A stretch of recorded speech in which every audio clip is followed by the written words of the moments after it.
Hello दोस्तों, नमस्कार। मैं कुशल कुमार आपके अपने चैनल पर स्वागत करता हूँ। दोस्तों, हम इस वीडियो में बात करने वाले हैं आज भारत के भूगोल में। दोस्तों, भारत के भूगोल के बारे में बात करने से पहले बात करेंगे आज हम अक्षांश रेखाएं और देशांतर रेखाओं के बारे में बात करेंगे। दोस्तों, बात करेंगे अक्षांश रेखाएं और देशांतर रेखाओं के बारे में, भारत की स्थिति के बारे में। भारत की स्थिति अक्षांशीय और देशांतरीय विस्तार के अनुसार किस स्थिति में है भारत, इन अक्षांश यानी ग्लोब पर भारत की स्थिति क्या है। दोस्तों, वीडियो शुरू करने से पहले वीडियो जरूर लाइक करना, चैनल को सब्सक्राइब कर लेना। दोस्तों, आज बात करने वाले हैं सबसे पहले अक्षांश रेखाओं की। किसकी बात करेंगे? अक्षांशीय विस्तार की, यानी अक्षांशीय विस्तारीय अक्षांशीय रेखाओं की। दोस्तों, बात करेंगे सबसे पहले।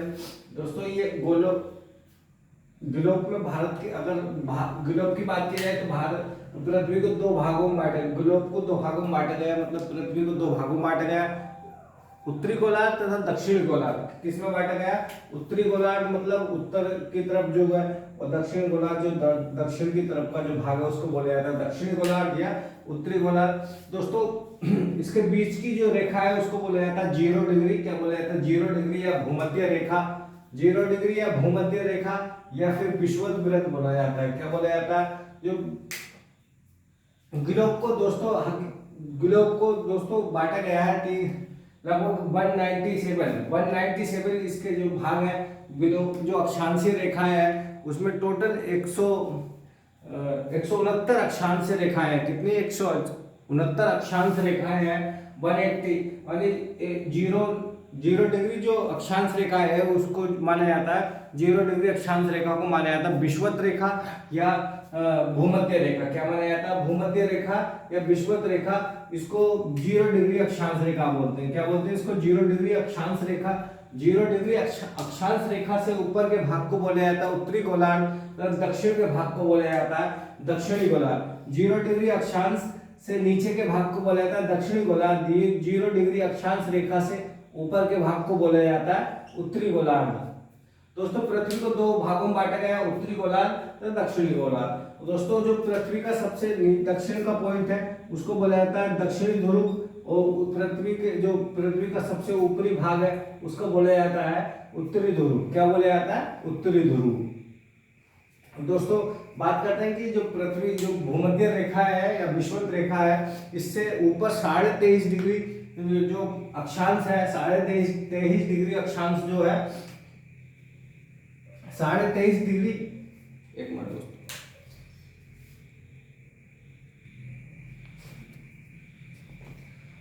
दोस्तों 23.5 डिग्री जो उत्तर की तरफ है, 23.5 डिग्री अक्षांश जो उत्तर की तरफ है उसको बोला जाता है कर्क रेखा। क्या बोला जाता है? कर्क रेखा।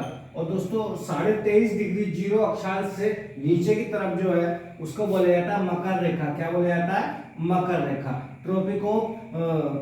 कैप्रिकॉन इसको बोला जाता है, कैप्रिकॉन इसको बोला जाता है ट्रॉपिक ऑफ कैंसर।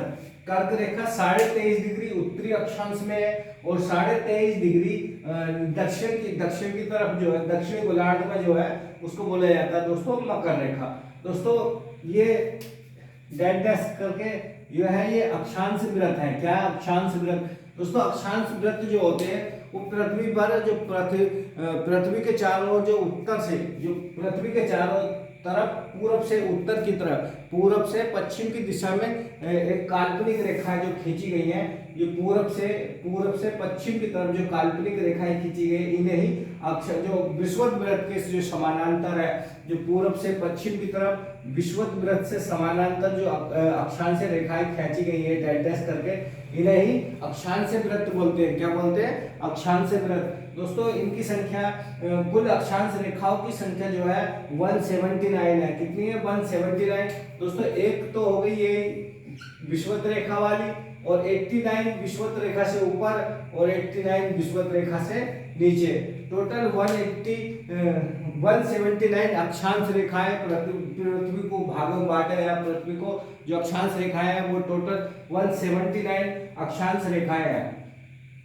दोस्तों, बात करते हैं कि जी अक्षांश रेखाओं के बीच में, यानी इनके बीच में जो ये अक्षांश रेखा है, एक अक्षांश रेखा, दो अक्षांश रेखा, तीन अक्षांश रेखा, इसके बीच में कितनी दूरी है? तो दोस्तों एक अक्षांश रेखा के बीच में या दो अक्षांश रेखाओं के बीच में 111 किलोमीटर की दूरी होती है। कितने किलोमीटर की दूरी होती है? 111 किलोमीटर की दूरी होती है। दो समानांतर अक्षांश रेखाओं के मध्य कितनी 111 किलोमीटर की दूरी होती है। और अक्षांश रेखाओं की कुल संख्या कितनी है? 89 उत्तरी गोलार्ध में और 89 दक्षिणी गोलार्ध में, और एक विषुवत रेखा वाली यानी 0 डिग्री वाली। टोटल 179 अक्षांश रेखाएं पूरे गोलार्ध में है। दोस्तों ये अक्षांश जो अक्षांश रेखाओं के बारे में था। दोस्तों इसी अक्षांश में भारत की स्थिति की बात की जाए तो भारत की स्थिति 23.5 डिग्री, यही 23.5 डिग्री जो है कर्क रेखा भारत के बीचों बीच से गुजरती है। तो भारत की स्थिति जो है वो 23.5 डिग्री उत्तरी अक्षांश यानी उत्तरी अक्षांश में है भारत। तो भारत की स्थिति लगभग ये दोस्तों भारत की स्थिति यहाँ पर है 23.5 डिग्री कर्क रेखा भारत के बीचों बीच से गुजरती है। और दोस्तों भारत पड़ता है उत्तरी गोलार्ध में। किसमें पड़ता है? उत्तरी गोलार्ध में पड़ता है। तो भारत की स्थिति 23.5 डिग्री कर्क रेखा बीचों बीच से गुजरती है और भारत जो है उत्तरी गोलार्ध में पड़ता है। दोस्तों ये अक्षांश रेखाओं के बारे में था। अब बात करते हैं कि देशांतरीय रेखाओं के बारे में।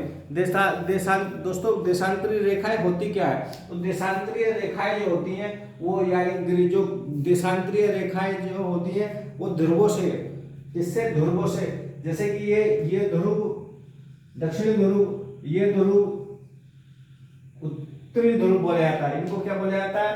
पूर्व उत्तरी ध्रुव, और ये होता है दक्षिणी ध्रुव। जो दक्षिणी ध्रुव या पूर्वी ध्रुव, जो उत्तरी ध्रुव और पश्चिमी ध्रुव को जो मिलाने वाली रेखाएं जो खींची जाती हैं यानी प्रधान यामोत्तर यानी 0 डिग्री के बीच में जो रेखाएं खींची जाती है उन्हें बोला जाता है देशांतरीय रेखाएं। दोस्तों ये डैश बीच वाली लाइन जो है इसको 0 डिग्री रेखा माना जाता है। क्या माना जाता है? 0 डिग्री रेखा। कितनी? 0 डिग्री। या फिर इसको माना जाता है प्रधान यामोत्तर रेखा। क्या माना जाता है? प्रधान यामोत्तर रेखा। 0 डिग्री को माना जाता है प्रधान यामोत्तर रेखा। और यही 0 डिग्री पृथ्वी को लगभग 2 भागों में बांटती है। कितने भागों में बांटती है? 2 भागों में बांटती है। दोस्तों बात करते हैं कि इस देशांतरीय रेखा को क्या बोला जाता है। तो दोस्तों देशांतरीय रेखा को असमांतर रेखा भी बोला जाता है। क्या बोला जाता है? असमांतर रेखा। क्योंकि दोस्तों जो अक्षांश विस्तार है उसमें जो अक्षांश रेखाएं होती हैं वो एक दूसरे के समानांतर होती है, लेकिन जो देशांतरीय विस्तार है उसमें जो रेखाएं होती है वो देशांतर होते हैं, वो समांतर नहीं होते, समांतर नहीं होते। दोस्तों बात करते हैं कि उत्तरी और दक्षिणी ध्रुव को मिलाने वाली जो काल्पनिक रेखा है, उत्तरी और दक्षिणी ध्रुव को जो मिलाने वाली ये काली काली सी रेखाएं, ये रेखाएं इन्हें बोला जाता है अक्षांश देशांतरीय। क्या बोला जाता है? देशांतरीय विस्तार। दोस्तों ये जो बीच की रेखा है इसको माना जाता है यामोत्तर रेखा। क्या कहा जाता है? इसको यामोत्तर रेखा बोला जाता है। इसी यामोत्तर रेखा के जो इधर का भाग है वो पूर्वी भाग बोला जाता है। इधर के भाग को क्या बोला जाता है? पश्चिमी भाग। क्या बोला जाता है? पश्चिमी भाग। दोस्तों इस यामोत्तर रेखा से पूरब की साइड चलने पर, इस यामोत्तर रेखा यानी 0 डिग्री से पूरब की तरफ चलने पर टाइम जो होता है वो 12 घंटे आगे होता है। कितने घंटे होता है? 12 घंटे आगे होता है। और इसी यामोत्तर रेखा से पीछे की तरफ चलने पर 12 घंटे समय पीछे होता है। दोस्तों ये ये जो इनकी लाइन है इन्हें बोला जाता है देशांतरीय रेखा। क्या बोला जाता है? देशांतरीय रेखा। इनको बोला जाता है देशांतरीय रेखा है। और ये दोस्तों विषुवत रेखा पर यानी विषुवत रेखा पर दो समांतर रेखा दो देशांतर रेखाओं के मध्य अधिकतम दूरी कितनी होती है? जैसे कि दोस्तों यहाँ पे इन दो रेखाओं के बीच में, दो अक्षांशों के बीच में दूरी थी 111 किलोमीटर की। तो इसी प्रकार इन देशांतर रेखाओं के बीच में, इन देशांतर रेखाओं के बीच में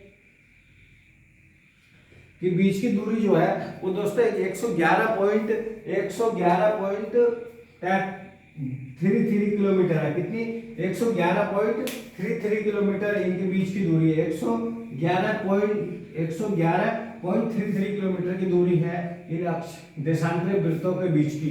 दोस्तों कुल जो देशांतर कुल देशांतरीय रेखाएं जो है, इस तरह की रेखाएं जो है पूरे ग्लोब में जो देशांतरीय रेखाएं हैं इनकी संख्या कितनी है? तो दोस्तों पूर्वी देशांतर में 180 कितनी, पूर्वी देशांतर में 180 देशांतर रेखाएं हैं और पश्चिमी गोलार्ध में भी यानी पश्चिमी देशांतर में भी 180 देशांतर रेखाएं हैं। तो इस प्रकार दोनों मतलब पूरे पूर्वी में और पश्चिमी गोलार्ध में लगभग 360 कितनी 360 अक्षांश रेखाएं हैं। कितनी है? अक्षांश रेखाएं जो देशांतरीय रेखाएं जो है, देशांतरीय रेखाएं 360 है। कितनी है?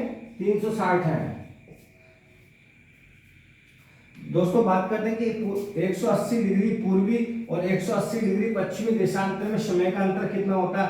तो दोस्तों 24 घंटे का होता है। कितने घंटे का होता है? 24 घंटे। यानी 0 डिग्री यानी प्रधान व्योमोत्तर रेखा जो है इससे 12 घंटे आगे और 12 घंटे पीछे है। टोटल टाइम होगी 24 घंटे। तो दोस्तों जो 180 डिग्री ये जो पूर्वी देशांतर है और 180 डिग्री जो पश्चिमी देशांतर है, इनके बीच का समय का जो अंतर है वो 24 घंटे का है। कितने घंटे का है? 24 घंटे का अंतर है। दोस्तों बात करते हैं कि पृथ्वी को दो बराबर भागों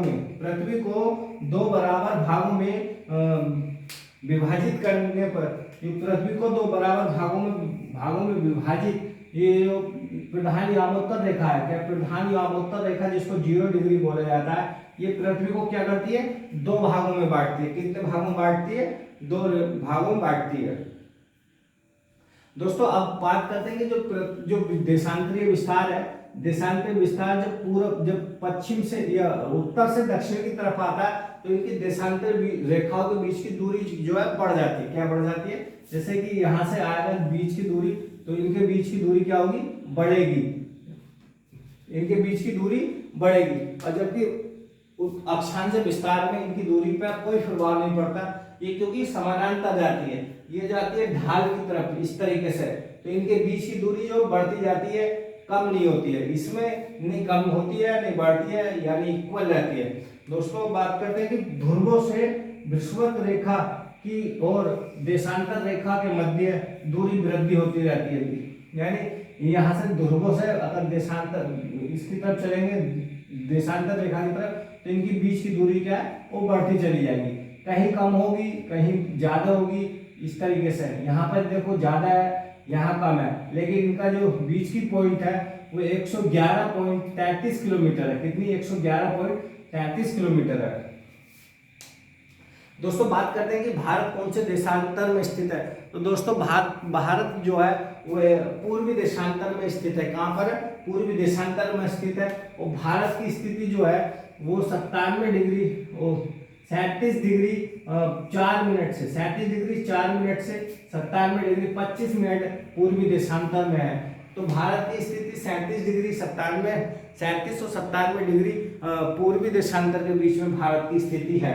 दोस्तों ये भारत की स्थिति के और देशांतरीय जो और अक्षांश विस्तार के बारे में ये जानकारी मैंने आपके साथ साझा करी।